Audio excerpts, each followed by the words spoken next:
আপোনালোকে নিশ্চয় জানে যে আজি প্ৰয়াত অসমৰ জননেতা তৰুণ গগৈ ডাঙৰীয়াৰ চতুৰ্থতম মৃত্যুবাৰ্ষিকী আছিল।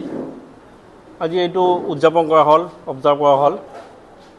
তো আপোনালোকে জানে যে অসম যেতিয়া অশান্ত আছিল, অসম যেতিয়া অৰ্থনৈতিকভাৱে একদম বৰবাদ হৈ গৈছিল, তেতিয়া প্ৰয়াত জননেতা তৰুণ গগৈ ডাঙৰীয়াৰ নেতৃত্বত অসমত এটা শান্তিৰ পৰিৱেশ, অসমক উন্নত কৰিবৰ কাৰণে যিবোৰ তেওঁ পদক্ষেপ লৈছিল আৰু এইবোৰৰ ফলস্বৰূপ অসম আজি এটা মোটামুটি উন্নত ৰাজ্যৰ দৌৰত সৃষ্টি আছে।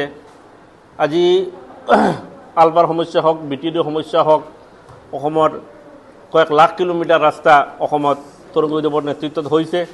আজি এই এডুকেশ্যন ডিপাৰ্টমেণ্টত টেটৰ মাধ্যমত নিযুক্তিৰ যিটো ফাৰ্ষ্ট এটেম্প্ট এইটো তৰুণ গগৈ ডাঙৰীয়াই লৈছিল। এইটো স্বাস্থ্য পৰিষেবাত তাতেও তৰুণ গগৈ ডাঙৰীয়াৰ যোগেদি আজি আশা কৰ্মীৰ পৰা আৰম্ভ কৰি আজি মেলেৰিয়াৰ যিবোৰ মানুহে কাম কৰি আছে আৰু স্বাস্থ্য পৰিষেবাক এটা উন্নততৰ কৰিবৰ কাৰণে যিবোৰ প্ৰয়াস ল'বলগীয়া আছে সেই চব তৰুণ গগৈ ডাঙৰীয়াই লৈছিল। সেইকাৰণে মই ভাবোঁ অন্ধকাৰৰ পৰা অসমক পোহৰলৈ আনিবৰ কাৰণে যিটো চেষ্টা এইটো তৰুণ গগৈ ডাঙৰীয়াই কৰিছিল।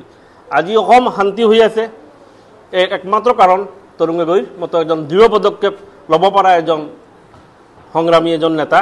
তাৰ কাৰণেই আজি তেওঁক স্মৰণ কৰিবৰ কাৰণে আৰু তেওঁৰ প্ৰতি শ্ৰদ্ধাঞ্জলি দিবৰ কাৰণে আজি এই প্ৰগ্ৰামটো আছিল।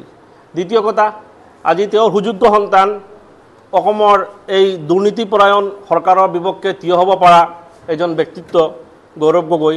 আজি এই গৌৰৱ গগৈ ফেন্স ক্লাব মোৰ হাইলাকান্দিত এটা গঠন কৰিছে। হাইলাকান্দিৰ মোৰ ডেকা ল'ৰাবোৰে ছোৱালীবোৰে ইয়াতে যিটো উদীয়মান শিক্ষিত ল'ৰা ছোৱালী আছে সিহঁতে এখন ফৰাম বনাইছে যে গৌৰৱ গগৈ ফেন্স ক্লাব। আজি সিহঁতৰ ইনভাইটেশ্যনত মই ইয়াতে আহিছিলোঁ। আজি আহি সিহঁতে কিবা এটা দায়িত্ব দিলে সভাখন পৰিচালনা কৰা, এইটো কৰিলোঁ।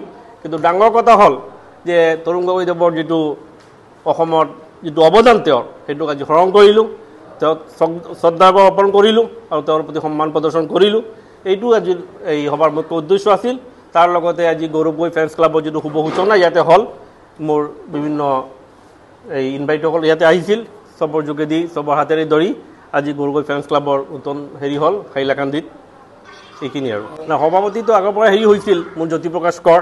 হাইলাকান্দিত চবকে চিনি পায় তেওঁক, উদীয়মান ল'ৰা, তেওঁৰ এটা ইমেজ আছে আৰু আশা কৰিছোঁ অহা দিনত এই সিহঁতৰ যিটো সংগঠন বনাইছে গৌৰৱ গগৈ ফেন্স ক্লাব, সিহঁতৰ যোগেদি সমাজৰ বহুতখিনি কাজ হৈ থাকিব।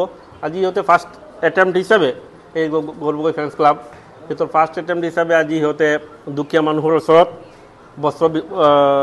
বস্ত্ৰ দান কৰিছে, বস্ত্ৰ বিতৰণ কৰিছে। মই সিহঁতক ধন্যবাদ জনাইছোঁ।